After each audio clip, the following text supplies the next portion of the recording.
We're gonna talk about the Cardinals all night long.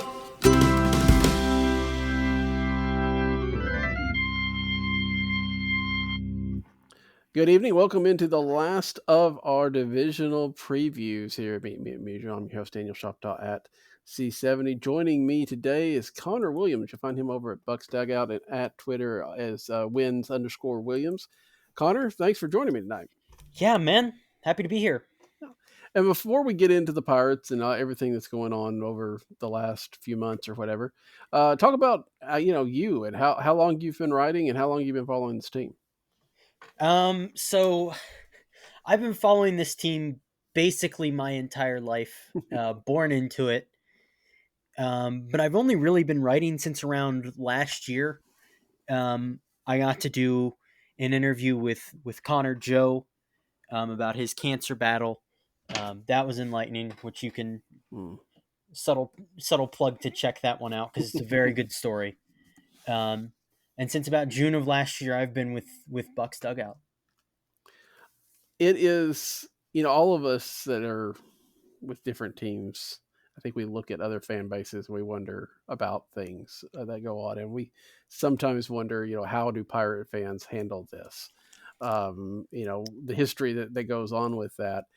How you were born into it. You don't know a whole lot different, I guess. But how do you deal with how the Pirates are at least perceived? Well, I'm slowly becoming like less of a fan because I want to make a career out of this. Yeah. And you have to be objective. But just in general, I don't know, man. There's even just since the start of 2019, the amount of like bat crap insane things that have happened to this team is just like I wouldn't even know where to start. It's a pile of things for sure. And Pirates have gone through a lot. I mean, the 2014, 2015, when it was that run right there made it look like something was coming up, but it hasn't really clicked. This offseason, Pirates have made some, I don't know, maybe a couple of interesting moves. What would you say your opinion was of everything that's gone on so far this up till now? Because, I mean, the offseason has kind of continued into spring training. Well, it felt like most of their offseason was focused on who they didn't get, right? Mm-hmm. Because at the winter meetings, they had talks with Flaherty's agent and they didn't get him. They had talks with, Manaya's agent. They made him an offer. They didn't get him. They really wanted Shota Imanaga. They didn't get him. And they offered more guaranteed money than the Cubs did, but less overall money. So they really wanted him. It was just like it felt like the majority of this offseason was characterized by what they didn't do rather than what they did. Because in a vacuum, I think you can make an argument for every single one of their moves being fine. Right? Like Edward Olivares for Divas Nadal. Good move. That he's an established major league hitter, kind of. Probably a fourth outfielder. Smart. Picking up Marco Gonzalez. Obviously, he's coming off that nerve injury, which is a little scary, but like for $2 million to fill a back end spot of your rotation, smart. The Braves are paying most of that. Martin Perez, a guy that made a ton of sense for them. $8 million. Okay, cool, good. But then, like, Rowdy Tellez starts to get a little sketchier there. Like, what are you really doing here? It was just like, it felt really incomplete. I thought Taylor brings a lot to that outfield group that they really needed. They needed a true center fielder. It's just, it was it feels like an offseason categorized by like what they didn't do, which was really, in the end, getting like a real number 2 starter to go behind Mitch Keller to open the year. That sounds kind of familiar, actually. But how does this rank then with like past years? Because I mean, it feels on the outside looking in that the Pirates have at least spent some money and acquired some names that they might actually have a little bit of chance of building with versus kind of just trying to see if they can do it all by their farm system. It's interesting. I've thought about this because the comparison has been made that like, well, they basically did exactly what they did last year. And I've thought about this for a while, and it's like yes and no. Because last year, they traded for Troy. They signed Santana. They brought in Rich Hill. They signed Vince Velasquez. Obviously, Troy was hurt a lot of the time. Yarlin Garcia didn't really work out. He didn't play at all. And then obviously they brought back Kutch. They did that again, as expected. And then this year, I think you could argue that this year, the players that they got, obviously they traded for Connor Joe last year. I forgot to mention that. The players that they brought in this year, at least like as a group, have a higher floor. Because like the way that I look at it is like, okay, Martin Perez is like probably better than Rich Hill. Marco Gonzalez is probably has, assuming he's healthy, has a much higher floor than Vince Velasquez did, even though Vince Velasquez was good in the brief time that he was here. So it's just like you could make the case for them having done more and having like spent money more effectively, because they spent about $5 million more, I think, in free agency, with the signing of Taylor. But it's awfully similar. You talk about, the need for that second rotation part piece, and there are still obviously big names out there. Does any Pirate fan kind of, I don't know how to say, maybe delude themselves, but at least try to talk them into themselves of if a Snell or a Montgomery is still out there? Is that really a conversation? I mean, I don't see any need to like mince words here. I mean, we know the Pirates. We know the constraints that they are, depending on who you talk to, either working within or set for themselves. And so that was headed into the offseason. I thought like Eduardo Rodriguez was like pie in the sky. That's kind of where it is, and it's kind of where they are. Yeah. The offer to Imanaga was surprising. I will say that. That is, I did not realize that they had been in on him, and that is an interesting. I've seen. Okay, so I've talked to people, and they've said both 560 and 675. So I've heard both figures for that, but they were heavily in on him, allegedly. And that does make some sense, because as an unknown quantity that wasn't Yamamoto, there's a chance that he comes in at a lower price point, but Imanaga, produces. Yeah, well, that's what I'm saying. I mean, Yamamoto was not a kind of an unknown quantity to some degree for America, but that did not stop his price from going through the roof. right? But then Managa, at least you could see, okay, he's going to come in at a lower price point, but could easily outproduce that, and so I could see why the Pirates would be interested. Right. Yariel Rodriguez, another guy that they were reported as one of the finalists for, that they didn't end up getting. So, there's another tally to like the offseason characterized by like who they didn't get. Yeah.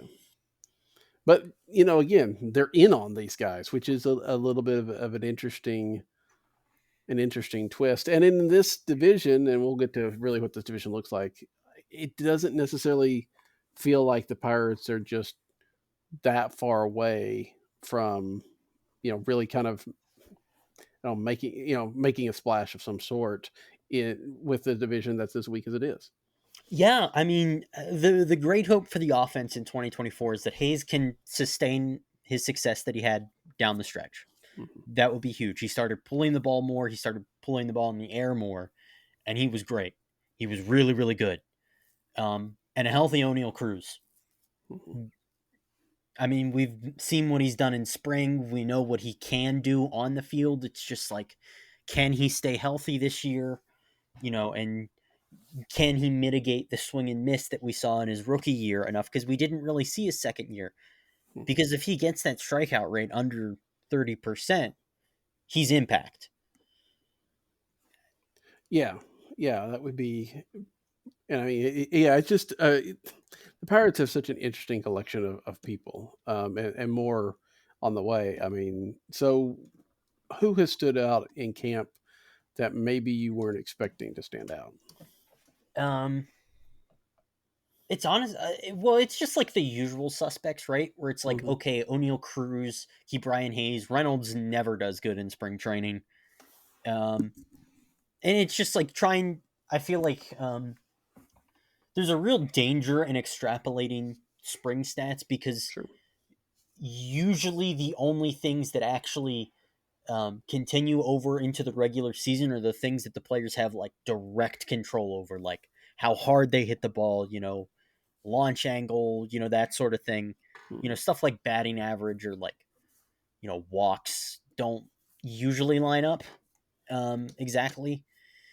Um, but man, Jared Jones has been good.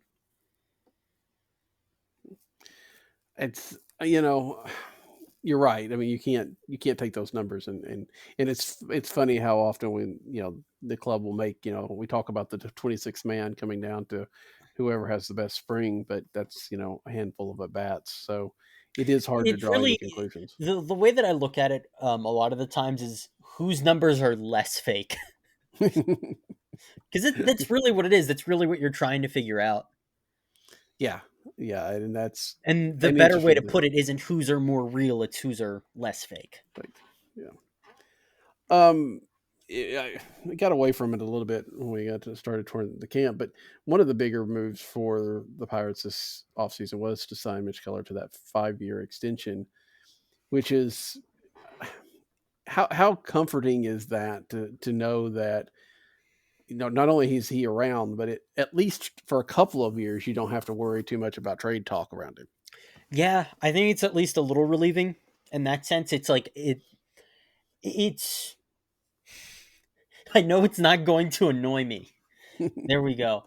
Um but yeah, they need Mitch Keller to be good. And I think he will be. He's been through quite a bit. He's been the worst starter in the league. He's also been an all-star last year. So I think that they value his experience in that regard, especially because not everybody, you know, hits the ground running, for example, because, that's what happened to him. And I think they value that experience. He had 2 years left on his deal. So this was kind of like the last chance to get that done. Because like if he were to go into his walk year not having an extension, I don't think there would have been a chance. Because at that point, like as a pitcher, like you're testing the open market. Um, Yeah. but like 2 years out, yeah, this was probably their last chance to get it done. And I think it was a fair price for him. I thought it was going to be like 685 and it ended up being 577. Um, but he was in a weird spot because again, he's been like the worst starting pitcher in baseball, but he's also been an all-star throwing complete games against 105 win teams. So, Yeah. and I think he's closer to like that second version than he is the first. Well, yeah, I think that's the case, and obviously the Pirates do as well. So he's staying, but it does feel like some of the moves that the Pirates made this winter were with an eye toward the trade deadline. Most notably, Aroldis Chapman, who has kind of living that life now. Right, a guy, some team Right. signs him and then he gets traded and at least Carlos gets a chance. Santana last year too, where Carlos Yeah, Santana's like maybe he's not going to be that year with the this year with the Twins, but like the past couple of years he's been like in that phase of his career where it's just like you're getting brought in to be veteran presence, then dealt at the deadline like as a bet. Um, I don't know. I don't see if they're in it. I don't see why Chapman would be traded. mm, But I think it's just like a no risk thing for them, where it's just like okay, if people get hurt, or we suck, Chapman can get us a piece at the deadline. We saw Chapman go for Cole Reagans last year. Cole Reagans is now the Royals. Is he? I don't think he's the opening day starter, but like, man, he might be their best pitcher. Yeah. Obviously, you might not get that kind of return because the Rangers obviously pretty much gave up on him. But yeah, you can get a guy for him. I don't know. I don't know. Yeah. It depends on how their season goes. It depends on like where they are in the standings, like week out of the trade deadline. Like, okay, are we moving to Les? Are we moving Chapman? Because like really, there aren't that many guys left to move. It's just the guys they brought in. Yeah. Maybe Bednar if you want to get like really courageous, but like he's not going anywhere. Yeah. I mean, that's. I mean, you just. I mean, and again, last year, um, accepted. It's not a mindset that I, as a Cardinal fan, has been in that often, trying to determine who's going to be, leaving at the deadline. Um, but that would seem to be like I'm always interested because some of these guys that get traded, it's like why they've still got control or whatever, and I know you're trying to get pieces for the next, but it's like you're almost perpetually rebuilding and never Yep. actually trying to get to that spot. Right. So, where are they in this cycle? I mean, we're talking about them perpetually rebuilding. Do you think they're farther along that road toward competitiveness than they've been in a while? I think they are. Yeah. I think that the how do I put this?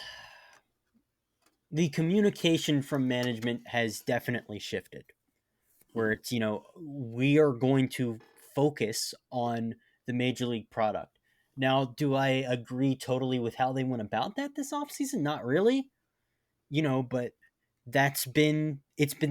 it was said as far back as like September that the goal for this year was more than 84 wins and to make the playoffs. Anything other than that is, not meeting their goals that they have repeated over and over again. And I think the roster's close to that. I really do. I don't know if they have it in them to do that. I question whether or not there's enough pitching, but like yeah, they could. They really could. Um I mean it's like Paul Skenes is going to be here sooner rather than later. So like that should help on the pitching front. But man, a full year of O'Neill Cruz, you have Reynolds, you have Hayes. Yeah, I could see it. I think they're close. Does that, and you kind of stole my question there about Paul Skenes, but does that make an impact? If they are close, if they're hanging around the race in June, does that push him into the major leagues or Yes, okay? undoubtedly so. I think he's going to start at AAA. Um, and I don't. He might even be here earlier than June. There might just not be a way to like hide him enough because like he has to pitch, and it can't be like an O'Neill Cruz situation where like you're obviously in a lost season and like the public statement, and they really did this, was to like they said he was like working on his pinch hitting or something, just some nonsense. And it was just like, okay, yeah, we know what you're doing. I don't know that you could like get away with that with Paul Skenes. You could probably get away with it with somebody like Jared Jones, who like does have quite a bit to work on, if we're being honest. But like, if Skenes is pitching well, pitching to his ability, which he could dominate AAA, then I don't know how you could hide that. I don't know how you could like get away with that with a straight face. Does the change in the CBA where teams are kind of encouraged to bring up their players. If they're win rookie of the year, they get I've forgotten exactly the whole situation. I don't know if it's a They draft need to pick or be they need to be top 100. I forget the specifics as well, but basically the gist is like they need to be top 100 prospects, and you know if you're a top 100 prospect and you win rookie of the year, you get your team a draft pick. yeah. And it has not changed how the team handles their prospects at all. So Henry Davis It didn't come up till June. Andy Rodriguez didn't come up till even later than that. So it obviously doesn't sway them. At least it hasn't yet. Yeah. And with, again, it's a little bit different situation, but with Yamamoto being a guy that is a rookie candidate, that may factor in the equation. If you don't think you have a chance to win that spot, maybe you don't promote as quickly as possible. I don't know. I think that will be an interesting thing to watch, I'm sure, throughout the season. So as we start to ramp up here, let's talk about, how do you see the NL Central? What does this look like through the eyes of a Pirates fan? I'm not sure that it's certainly not the best division, but it is a really interesting one because I think like you could reasonably make a case for any team in the division winning it, right? Where you'd be like, okay, if O'Neal Cruz reaches his lofty potential and becomes the impact player we all know he can be, like if Hayes keeps up his second half onslaught, Reynolds just has to, stay healthy and be Brian Reynolds, and they just have to get enough pitching to limp through the first half to when they call up Paul Skenes, like they could win in a weak division. The way that I see it, I see the right now, I just because like everybody is so anybody could win it, I have to rank them by floor, right? So Yeah. the Cubs have the highest floor, right? They have Bellinger, they have Justin Steele, they have Shota Imanaga. I worry about how much pitching they have. I worry about the back end of their rotation. But they brought back Bellinger. They have Ian Happ, Seiya Suzuki, Christopher Morel. That's a decent team.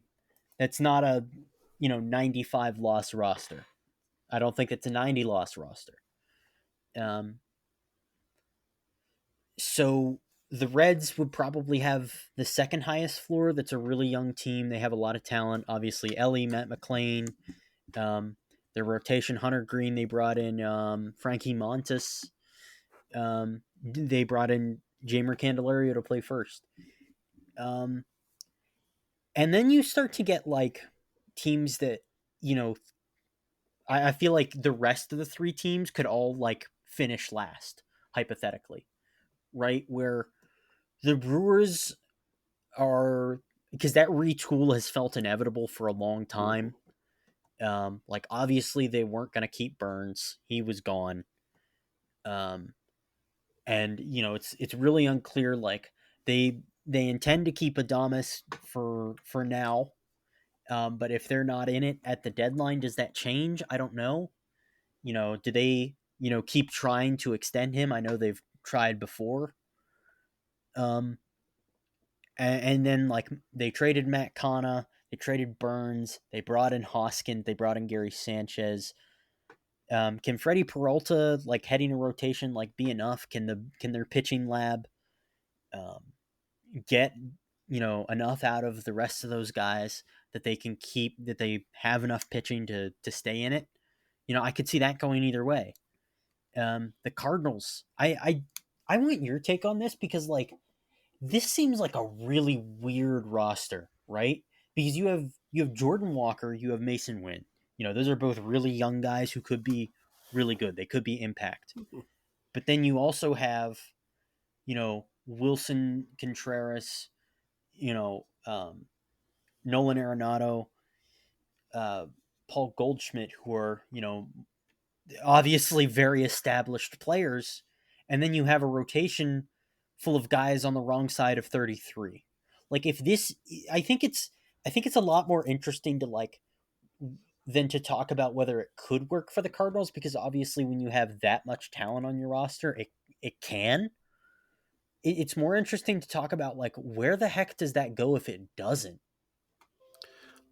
It's a very interesting question. There is no doubt about it, and we have continued to point out the fact that all except for Sonny Gray that were signed this offseason came with a 1-year deal with an option for the second year. They've got a number of other guys like that. It's a team that could that could tear it down pretty quickly. And again, I don't think that's the case. I don't think it will. Um, I I think that even the old veterans that they got are going to be better than what we saw last year out of the rotation. Kind of like you were talking about, they went out to try to raise the floor, even if they didn't raise the ceiling at all. Um, and you hope that the bullpen's strong as you think it is, and the offense does what you think it does, and you know you may win a lot of 6-5 games. We'll have to see. Um, but this isn't. This does. I agree with you to some degree. It feels a little bit like trying to patch a few holes and trying to figure out a way to get to the next great Cardinal team that, probably Jordan Walker, Mason Wynn, maybe Victor Scott II, maybe Lars Nootbaar are going to be the ones heading. But that's still, a year or two down the road. Right, because like if it doesn't work with this current group, like how much realistically can you really like bring back? Like you have to try something different if this doesn't work. Yeah, which is, President of Baseball Operations, John Mozeliak's contract is up at the end of 25, but it may not last that long. They just signed Ollie Marmol to a 2-year extension, but we know what managers are, contracts are worth. Right. There is a chance that, The only guy getting paid much is Craig Counsell. Right. Yeah. Right. And, no, the manager extensions don't usually mean much. No, they're a drop in the bucket when you talk about regular payroll. So, I think that the Cardinals have, to some degree, the Cardinals are trying to tell themselves that last year was just a fluke and everything went wrong and it's not going to happen again. Which there's some truth to that. It's a valid thought. I feel like. I just don't know if it's the truth. Right. Exactly. I don't know that that's the full. There's some of that. There definitely is some of that.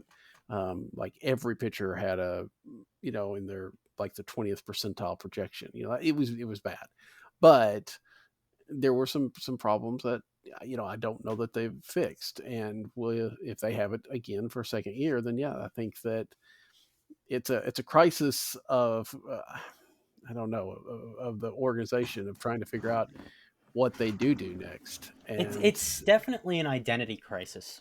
Yeah, that's where I was going. So thank you for supplying the words I couldn't find. Yeah, no problem.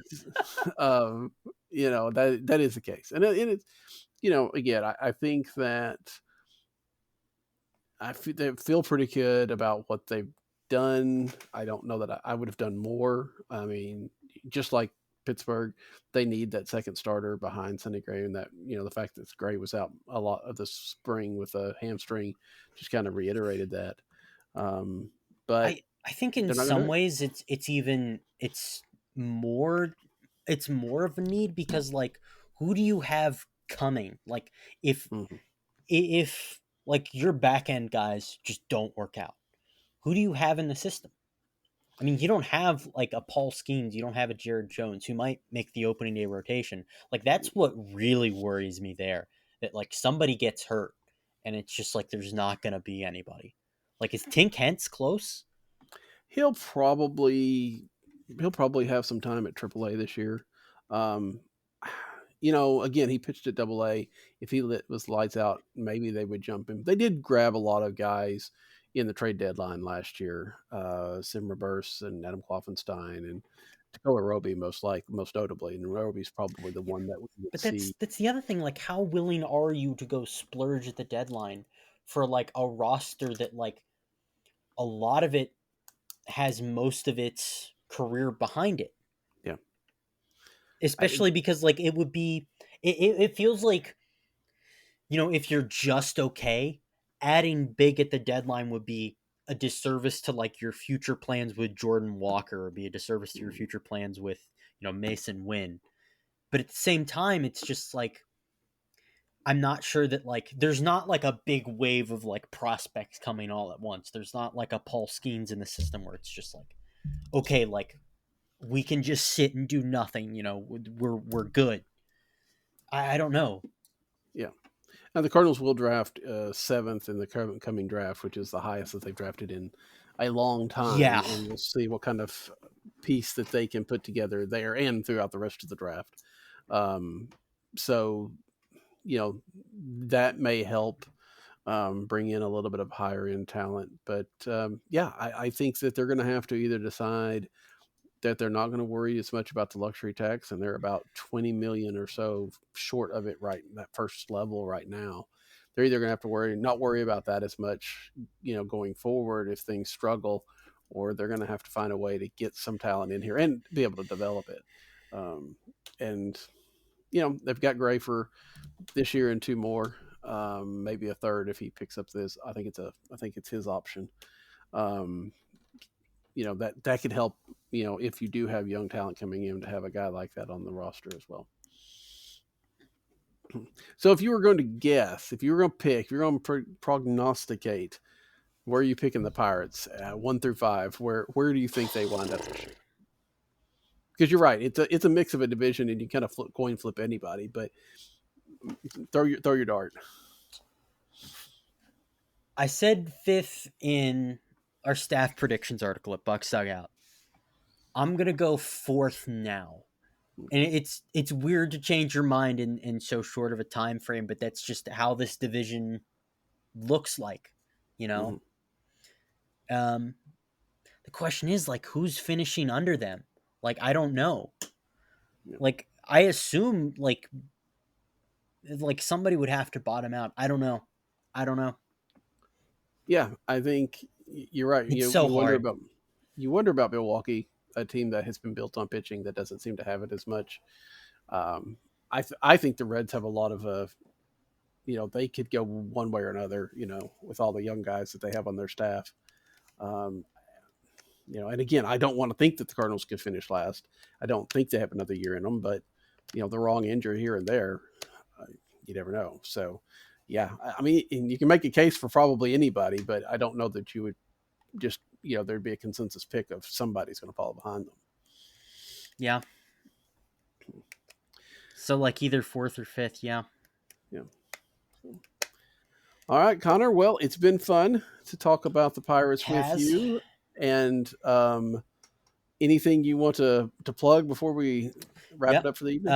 If you enjoyed my inane ramblings, you can check out more of them on Twitter, X, whatever they're calling it these days, wins_Williams. And of course, check out, what I write and what other Bucks Dugout staff writes at bucksdugout.com and SB Nation site. Yeah.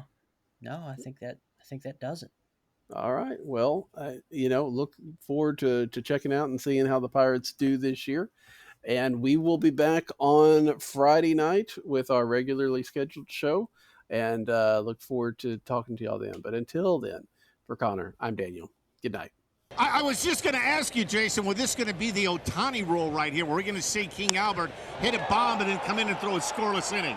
Down the left field line, it is gone. A bomb. Good call right there. How about it? Kidding me in this ballpark? Number 31. Wow. He was so done with the 0 for 5 last night that he was like, let me get a rip. That is old Albert right there. That is just hit on the button. And like we've been saying all day, you just can't throw the ball down the middle at this level. I wonder how many of his 31 home runs he's hit here have hit that rotunda. A bunch of them.